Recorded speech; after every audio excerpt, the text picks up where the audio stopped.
Business class crossover, panalong panalo ka dito mga bossing ha. Naka Yokohama tires to na 90% Red Life Series 2024, naka all-wheel drive, and same time mga bossing, mileage lang neto is only 53,933 km, 6 airbag, 2018 Subaru Forester 2.0 ay ang variant. Ang ganda pa ng kulay, Star Silver Metallic. Sa mga interesado, so tara! Magandang araw mga bossing. So muli po tayo nagbabalik mga boss, and ngayon lang ulit tayo makakabalik mga bossing after ng ating Alphard, kasi kahapon medyo naging busy tayo. Dapat kahapon natin ito mabablog mga bossing, kaso yung ating Toyota Alphard mga bossing, napakabilis naman ang ating subscriber na yan mga bossing, no? Ang daming tumawag pero isa lang ang nagwagi. Pagkapanood nila, tumawag sa akin, sir, mag-send ako ng reservation, and after ma-confirm ang reservation mga bossing, kinabukasan ng umaga ay kinuha na nila yung kanilang Toyota Alphard mga boss. Okay, kaya ngayong araw mga bossing, nagbabalik tayo para dito naman sa ating 2018 Subaru Forester na low mileage. So 53,000 lang ang mileage nito mga bossing ha. Ikutan lang natin ng bahagya to. Star Silver to mga bossing, oh. Yan, price natin dito only 540,000. Kasama na dyan yung transfer of ownership. Low price in the market to mga bossing. Okay, coding neto is Monday. So sa mga interesado, dito muna tayo sa ating front area. So naka-projector headlight to mga bossing. Ang kagandahan sa projector headlight nito mga boss, retractable na. So yung tinatawag nating SRH mga boss, no? So it means mga bossing, kapag lumiko sa kaliwa yung ating steering wheel, sumusunod yung ating ilaw mga boss. Yun yung kanyang kagandahan dyan. So yung projector na yan mga boss, sumusunod sa angulo ng manobela yan mga bossing. Then makikita mo yung kulay white na ilaw. So daytime running light, isa sa safety features yan ng mga Subaru mga boss. Kahit ganto, maliwanag yung araw mga bossing, hindi makulimlim, so visible ka pa rin ng mga makakasalubong mo mga boss, no? Lalo na sa mga two-way road.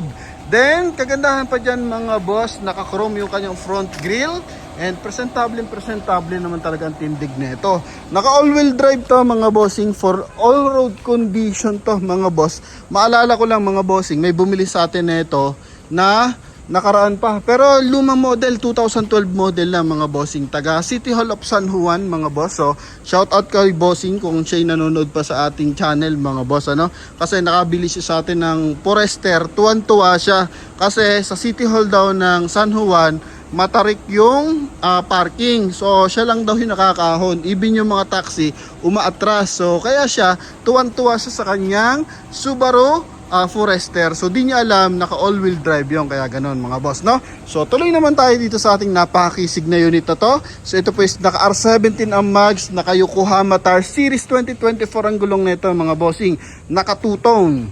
Yan, no? Ang kisig ng dating nito mga boss.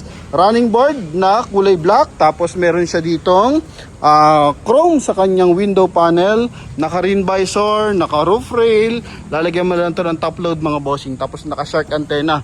Pinaka-concern na lang natin dito, ito yung kupos lang yung laylayan mga boss ng kanyang spoiler.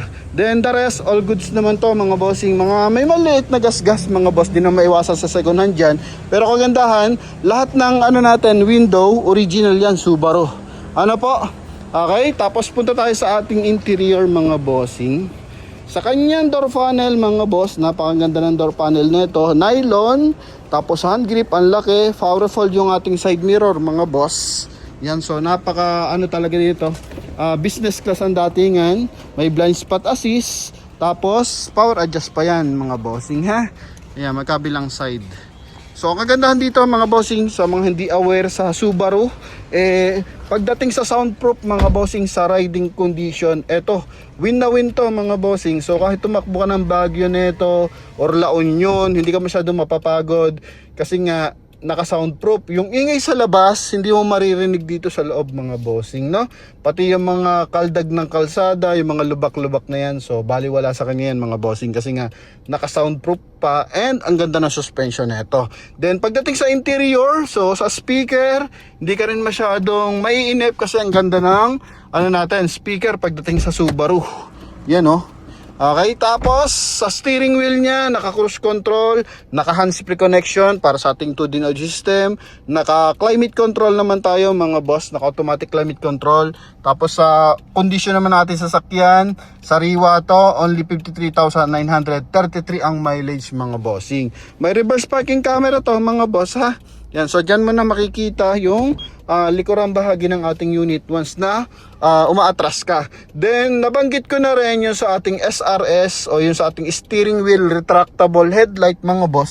So banggitin ko lang, may on and off. Kung hindi ka pa masyadong sanay, pwede mo siyang patayin para naka-steady lang siya, naka-straight, parang ordinaryong kotse lang mga bossing. Pero pag sanay ka na, gusto mong pagpraktisan, pwede mo siyang i-on para kung saan lumiko yung manubela natin, sumusunod yung ating headlight mga bossing, no? Tapos yun sa ating tint mga boss, naka 3M ang tint ng ating unit. So kahit maliwanag sa labas, so dito sa loob maliwanag din. Visible na visible natin magkabilang side. Sa ceiling naman natin is kulay gray. May sun visor, may mirror mga boss.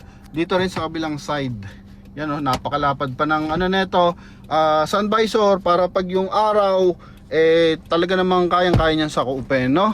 Yan, para maiwasan masilaw yung ating driver. Tapos sa ating aircon mga boss, sa kanyang mga lower, so meron siyang silver accent magkabilaan. Dito naman kulay black na glossy rin mga boss, pati sa ating head unit. Yan, hanggang dito yan, may silver accent yan. Para elegant mga bossing. Kung business meeting or kumbaga OFW ka, gusto mong umuwi, medyo class yung dating na sasakyan mo. So eto na yan mga bossing. Kasi mababa lang yung presyo nito. Tapos yung kanyang door handle, naka-chrome yan mga bossing. Pagdating sa ating seat, so fabric yung seat natin, nylon mga boss. Kagandahan dyan, naka-airbag naman yan, no? May side airbag yan mga boss. Nandito, kakapain lang natin mamaya, papakita. Sa poste, may airbag mga boss. Tapos sa dashboard, meron din siyang airbag. So pagdating sa safety features, win na win to mga bossing, ha? Yan, pakita. Ito to. Ay, hindi masyadong kita mga boss. Papakita ko mamaya sa inyo yung etiketa para sa kanyang airbag mga boss. Kumbaga pagdating sa safety features, may curtain airbag siya mga bossing. So hindi masyadong malalamog yung neto, driver in case of accident lang. Kumbaga ganun kaganda pag nakasubar ko mga bossing. Bukod sa maganda yung riding, matulin, then all road condition, Baguio man yan, rough road man yan, Quezon Province man yan na nireklamo nila medyo pangit ang daan, so walang problema yan mga boss, no? Pagdating dito sa busina, all goods, stock pa rin yung busina natin mga boss. Tapos na-detect natin kung gaano kainit sa labas, okay, gaano kalayo yung ating fuel range mga bossing. So 140 pa yung ating tatakbuhin para maubos yung ating gasolina. So yun, 140 km. So ganun siya kaganda. Ang lang naman dito mga bossing, eto, pwede nyo na lang paltan to, yung ating floor matting, no? Naka-spark of floor matting na rubberized, pero mas maganda kung dish matting or depende kung anong gusto nyo matting ang ilagay dyan mga bossing, no? Yan, so sa second row naman, all goods din. May glossy type dito. Tapos dito naman sa kanyang likuran, may armrest mga bossing. Naka-plastic pa yan. Kayo pa yung magtatanggal ng armrest niyan ng mga boss, yung plastic ng armrest. Para in talaga, sariwan sa UI unit mga boss, no? So pakita ko yung isang mahalagang bagay. Ito, yan, yung SRS airbag o yung tinatawag nating airbag mga bossing, no? Yan, sa gulong, 90% tread life, naka 5 stud, naka all disc brake to mga bossing, Yokohama tires. So pagpalagay mo lang 8,500 ang isang Yokohama tires o 7.5. So malaking bagay yan. So most likely sa gulong ako tumitingin mga boss pag bumibili kami ng sasakyan. Kapag branded yung gulong mga bossing, so isang na yan, points na sa akin yan mga bossing. Kasi pag medyo mahal ang sapatos mga bossing, ibig sabihin medyo ginagastusan yung sasakyan mga boss, ano? Yan, so all wheel drive unit to mga bossing, ha. Ito yung kanyang compartment mga boss. So eto, pwede nyo din paltan to, yung kanyang cover dito sa trunk compartment kasi medyo na to, plastic lang naman to mga bossing, pero pang Subaru talaga siya. Pero pag tinanggal mo yung cover, eto mga boss, napakakinis ng loob. Okay, early warning device if in case na may mga mahalaga kayong gamit, mga maleta, mga bossing, tapos light tint lang yung gamit nyo, so pwede mo siyang takpan. Yan, pwede mo siyang takpan. If in case naman ayaw nyo itong gamitin, so napakasimple lang. Hatakan mo lang dito, hatakan mo lang dito, matatanggal na yan. Then same time, pwede mo rin itulak yung ating upuan, talagang if in case na kailangan mo ng space para sa yung bagahe. Then pwede mo namang i-fold yung ating second row para dito. Yan, then sa kabilang side din. So ganun siya kasimple. Then ito naman, tatanggalin mo lang siya. Ganun lang mga boss, oh. Yan, so angat mo lang ng bahagya, pwede mo na siya matanggal. Ganun siya kasimple mga bossing, no? Yan, maayos yung ating mga hydraulic assist, yung ating dalawang window, so para siya naka-conduction sticker. Maayos din yung ating mga ilaw, mga bossing. May mga minor scratches lang. So ito yung ating camera. Okay, ito naman yung ating sensor. Yan, may mga ganito lang, maliliit lang naman, so sobrang minor lang yan mga boss para sa second hand unit. So priority lagi natin, makina, transmission, aircon, suspension mga bossing, no? Yan, then ito yung kanyang kabilang side. Pag angat mo, ganyan lang, simple lang mga boss. So kagandahan dito, hindi lang pasahero, hindi lang driver yung komportable. Pag tina-travel, lahat ng sakay nito mga boss komportable. Kasi ang ganda ng riding nito mga bossing, no? Yan, ito yung ceiling. Ito yung driver side. Mga boss, dalawa available nating susi, ha? Yan mga bossing. So lahat na hinahanap nyo, nandito na. Lalo na sa safety features tsaka riding condition. So pakita ko syempre yung ating engine bay. Yan, ha? Kung ano naman, di naman kayo masilent pagdating sa mga minor scratches. All goods to, pasok na sa inyo mga boss. So punta tayo sa ating engine bay mga bossing. Yan. Kagandahan pa dito mga boss, pinalta natin to ng compressor. So malamig naman ang aircon, pero pinaltan pa rin natin kasi medyo maingay yung kanyang bearing ng compressor mga boss, no? So pinalta natin to ng bago. Tayo naman marami naman tayong contact dyan pagdating sa mga parts, kaya malaking bagay na sa akin bumibili yung mga buyer kasi nga yung after sales pagdating sa mga pyesa, so pwede ko rin kayo matulungan mga boss, ano? Yan, so ito yung kanya engine bay 2.0 to. Bago yung compressor natin mga bossing. As in bago talaga yan, brand new. Okay, then ito naman is malinis, walang mga tagas mga bossing. Ito rin yung kabilang side. Yun, oh. Yan, naka ABS pa yan mga bossing. Boxer engine 2.0 na all-wheel drive. Buo rin yung kanyang insulator mga boss, no? Yan, so hindi tayo tulad ng iba na nagbebenta lalo pag mahina yung buga ng aircon. Sir, dagdagan mo lang preyon.